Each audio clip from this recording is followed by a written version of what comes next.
तो how do animal survive in the low temperatures of the Arctic, जहाँ पे बहुत ठंडा है वहाँ पे एनिमल कैसे सर्वाइव करता है। जैसे hibernation, many terrestrial animals of Arctic regions adopt hibernation, अर्थात ठंडा का मौसम में स्लीपिंग करके पूरा समय क्या करता है, कटाता है। जैसे जब सीवियर कोल्ड होता है तो सो जाता है पूरा विंटर सीजन में, तो इस प्रोसेस को बोलता है hibernation. During this phase they do not move at all, कहाँ पे भी मूव नहीं करता है। Body temperature goes down, body temperature बहुत कम हो जाता है। Heartbeat and the rate of breathing slows down, heartbeat slow हो जाता है, ब्रीदिंग रेट स्लो हो जाता है। तो इस प्रोसेस को क्या बोलता है, hibernation. Some hibernating animals even store food in their burrows, जहाँ पे रहता है होल में वहाँ पे फूड स्टोर करके रखता है, क्योंकि कहाँ पे भी नहीं जाता है तो उस टाइम में तो खाने का ज़रूरत है, तो खाना स्टोर करके रखता है। नेक्स्ट देखो migration. Migration is the movement of an animal living from one region और हैबिटेट टू अनदर, एक जगह से दूसरा जगह में मूव करता है ठंडा से बचने के लिए और वहाँ पे रहने के लिए और खाने के लिए।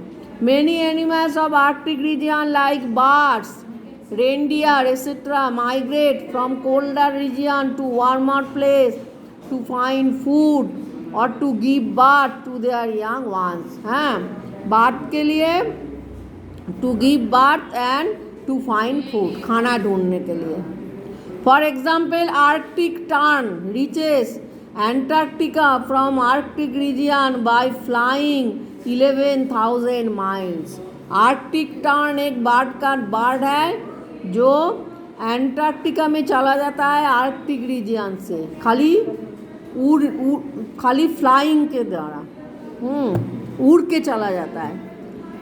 11,000 माइल्स उड़ के चला जाता है।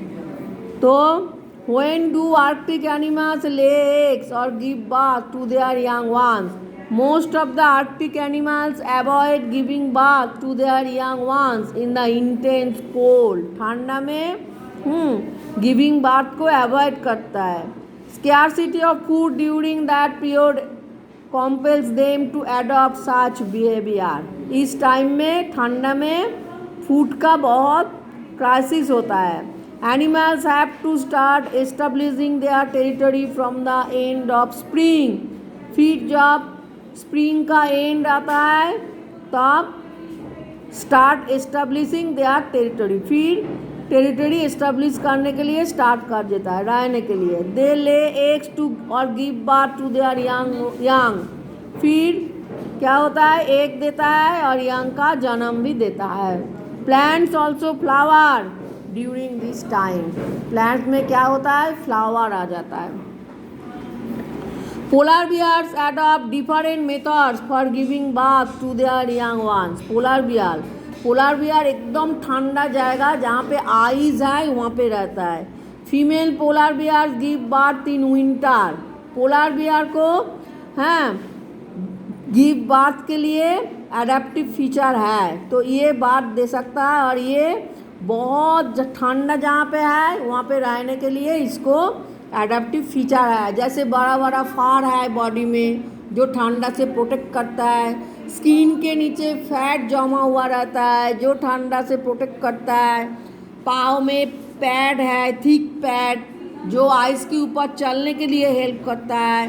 The babies feed on the mother's milk during this time और they remain holed up in ice caves during the winter month. With the arrival of spring they came out, ice cap के अंदर छुप जाता है और फिर spring में बाहर चला आता है। How do polar bear survive in the Arctic region?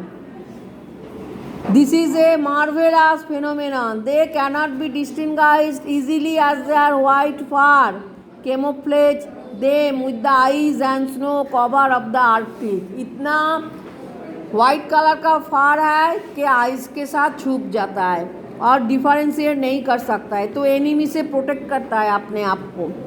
As a result it is easier for them to predate upon their prey. Their hair filaments are transparent which keeps the animal warm by entrapping solar energy। तो hair क्या करता है, इसको protect करता है, animal को warm रखता है by entrapping solar energy, solar energy के द्वारा। 2 dense layer of fur are present on their skin to combat the adversities of severe cold. Dense layer of fur, 2 dense layer of fur है, बड़ा बड़ा फार जो white colour का hair है, 2 dense layer है जो उसको ठंडा से प्रोटेक्ट करता है, बॉडी को वार्म रखता है। The lowest layer of skin of body is black colour. Lowest layer जो है वो होच्छे ब्लैक कलर, उसके ऊपर है वाइट कलर, अर्थात वाइट कलर जो बाहर से देखते हो उसके नीचे एक और भी लेयर है जो ब्लैक कलर है। तो 2 लेयर ठंडा से प्रोटेक्ट करता है। Another adaptation of polar bear to live in the adverse condition is fat. Polar bears have a fat layer up to 10 centimeter thick. Skin के नीचे एक fat layer है which protects them from the cold. cold से protect करता है। और It also helps the bear to stay afloat in water. पानी में floating के लिए भी help करता है। The 4 paws of polar bear are partially webbed, which assist them in swimming. Webbed feet है जिसे swimming करने के लिए help करता है। 4 legs, massive size of 4 legs makes it easier. 4 legs थोड़ा बड़ा है। Eyesight also adapted to visualize and detect things under water. पानी के नीचे देखने के लिए eyesight बहुत क्या है, अच्छा है, पानी के नीचे देख सकता है। The bear's foot resembles snow shoes. इसका जो पाँव है ठीक स्नो का शू के तरह देखने में है। The hair on the soles of its feet help the bear walk on the slippery ice. Slippery ice में चल सकता है। Their sense of smell is reported to be amazing. Smelling का जो सेंस है बहुत अच्छा है। They can smell a seal माछ 32 किलोमीटर आगे से सील माछ को स्मेल, सील माछ का जो स्मेल है उसको ले सकता है 32 किलोमीटर दूर से। There is no nocturnal enemy of the polar bear. Nocturnal enemy माने रात में जो दिखाई देता है ऐसा एनिमी नहीं है, but they belong to one of the critically endangered animals. Endangered animals मतलब जो एक्सटिंक्ट होने का चांस बहुत ज़्यादा है, क्योंकि ये सबको खाना नहीं ठीक से मिलता है, सील माछ सब खत्म हो जाता है, इसीलिए ये भी एक्सटिंक्ट जोन में चला जाएगा, चांस है। अच्छा, नेक्स्ट হচ্ছে how do fishes survive in freezing temperature. Fish कैसे इतना ठंडा में रहता है, आर्कटिक एंटार्क्टिक रीजन जहाँ पे पानी भी बर्फ हो जाता है, इतना ठंडा है। तो almost 240 types of fishes are found in the water of the Arctic Ocean. The water of the lower layer remain liquids in spite of the freezing of water of the upper layer. upper layer freeze हो जाता है, lower layer liquid रहता है। in the oceans when temperature goes down even below the freezing point, the salt in the water prevents the body of fishes. fish का body में एक salt होता है जो उसको prevent करता है। besides their fishes contain some antifreeze protein. कुछ एंटीफ्रीज प्रोटीन है जो बॉडी को फ्रीजिंग होने से प्रोटेक्ट करता है, which prevent conversion of water into ice. तो बहुत ठंडा में रहता है तब भी उसका बॉडी फ्रीज नहीं होता है, फ्रीजिंग नहीं होता है। क्यों? क्योंकि एंटीफ्रीज प्रोटीन है बॉडी में। प्यूपिल क्या है? The pupil who settle permanently in the Arctic polar region are popularly known as Eskimo. उसे क्या बोलता है? एस्किमो, जो आर्कटिक पोलर रीजियन में रहता है।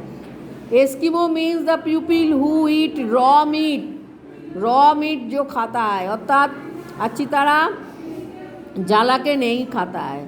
The ancestor of this people cross a land bridge and reach this land from Asia which no longer exists today. Eskimos are capable of constructing their snow house. Snow house को क्या बोलता है? Igloo. Within an hour with the help of ice. Ice के द्वारा बनाया जाता है.